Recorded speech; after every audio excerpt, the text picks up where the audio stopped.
G'day all. In the shack today, I've got a rather rare radio to get a hold of. This is a Panasonic RJ-3700 AM SSB radio from back in the day, 40 channel. Very hard to get hold of those radios in any condition. I was pretty lucky with this one. This one's in very good condition.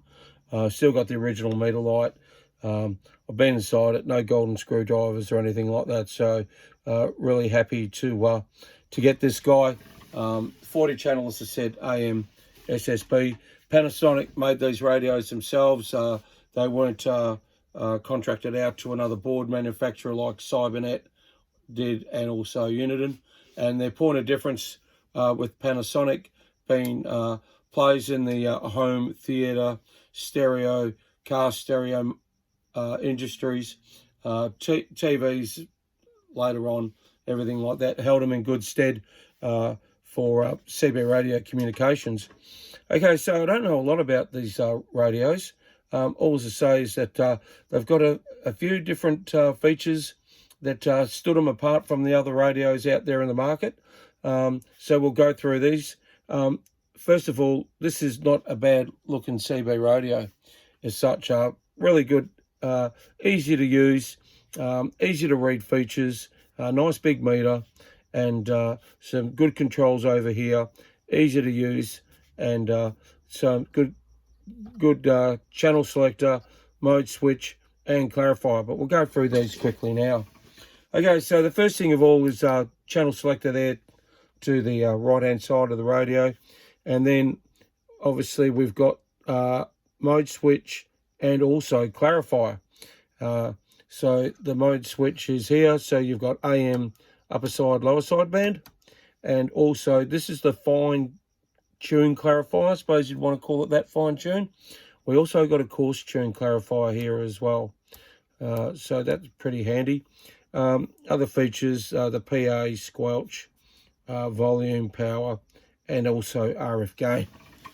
The one thing that these radios probably did lack from was mic gain, but the mic gains were preset in those radios. We'll have a quick look at the. So it's got a DIN connector for the mic as well, and also the microphone, which was not a bad looking microphone, like the mill finished anodized aluminium there for the grill. And yeah, the mics are in really good nick, 700 ohm impedance, which is a bit high. But yeah, and a nice heavy mic, as you can just see it there. Yeah, nice and heavy, really well made. You know, back in the late 70s, early 80s, the quality was there in the radio. Okay, so I'll just turn this radio off. I just unplug it quickly. I just had it on a little battery there. And we'll go through some of the other features these radios had. So I've never seen one of these radios without this cradle. So I'm not too sure if they made one without it. So I'll just give you an idea of what I'm looking at. So this is the security cradle for the radio. This was an easily quick release. As you can see, you've got the antenna jack, PA speaker, external microphone, and obviously the power outlet as well. But the redeeming feature of these radios was this mount bracket that probably anti-theft. As you can see, just pushing the two tabs and out this came. So you'd obviously mounted the radio somewhere. You could just quickly pull out the radio and yeah, take it inside. Fairly good anti-theft device. We'll just go through the back of the radio, then we'll go through the mount. So here's the back of the radio, which is slightly different to most radios. As you can see, you've got the antenna switch there.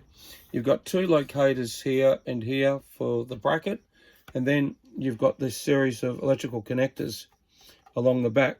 There's no other PA switch or anything like that. Yeah, which makes it quite unique. Another thing that's quite unique was, and innovative, I thought this is not a bad idea. A lot of other manufacturers should have done this. It would have cost them bugger all. Was the grill for the speaker was on both sides of the radio. And now that was a bloody good idea.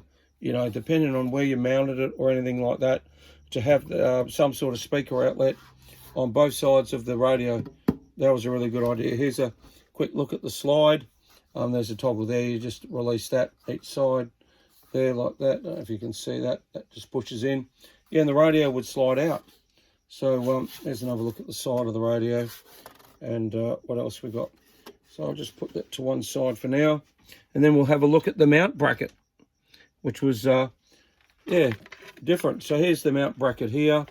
Nothing really much to see on the back as previously shown.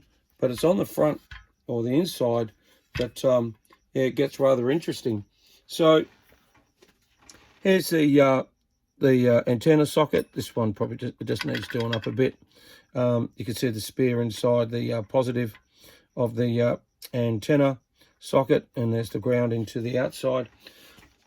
Another thing was the spring on here, and you can see one of the locating pins. So you would have noticed that when I undid the two tabs, the radio or the bracket sort of moved forward a fair bit. It's got a fair bit of tension on this. So that was a good idea. And also here, if you can see it, I'll just push it around. You can just see it here. Here's the connector that goes into the back of the radio. Now, I initially thought that these needed cleaning, you know, being copper. I would have thought they would have need cleaning, but they don't. And it works really well. Just got a couple of relays in there, small circuit board and power. So what would happen, and I'll just grab the radio again, just for a demo mode. Here's the radio. Here's the bracket as such. The bracket would just, well, the radio, you know, just visualize this as, this would be mounted, and the radio would slide in as such and clip into place like that, bang, bang, and away it's in. So, yeah, really innovative idea.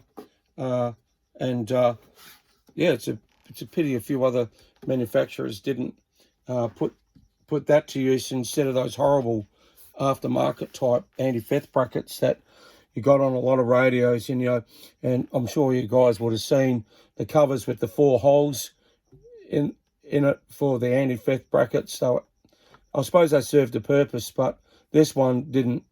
There was no need to drill holes in the covers, pull the covers off or anything like that. This is a simple, fairly easy installation as such. So there you go. There's the Panasonic RJ-3700 40 channel AM SSB radio. And yeah, no, it's come in, as I said, really good nick. Used it, great audio, great receive. Audio's reports were really good. So there's no need to go and put a power mic on it or anything like that. So, yep, this one's a keeper. Put it in line, and yeah, every now and again, take it out and use it. I've run it for a couple of days. It was a little bit lazy when it first started up. Look, this radio might not have been used for 30 odd years, but it's come up a treat. I'm not going to go in there. There's nothing to change. I don't have to change anything. As far as I know, everything's working fine. I've checked it on all modes, all channels. Everything seems to be working great. I'm a tad off frequency by 5 kilohertz or something silly like that. So I'm not even going to worry about that. Okay, thanks for watching this video. Like to subscribe. All the best, and 73s, and Merry Christmas and Happy New Year to all the viewers. Cheers.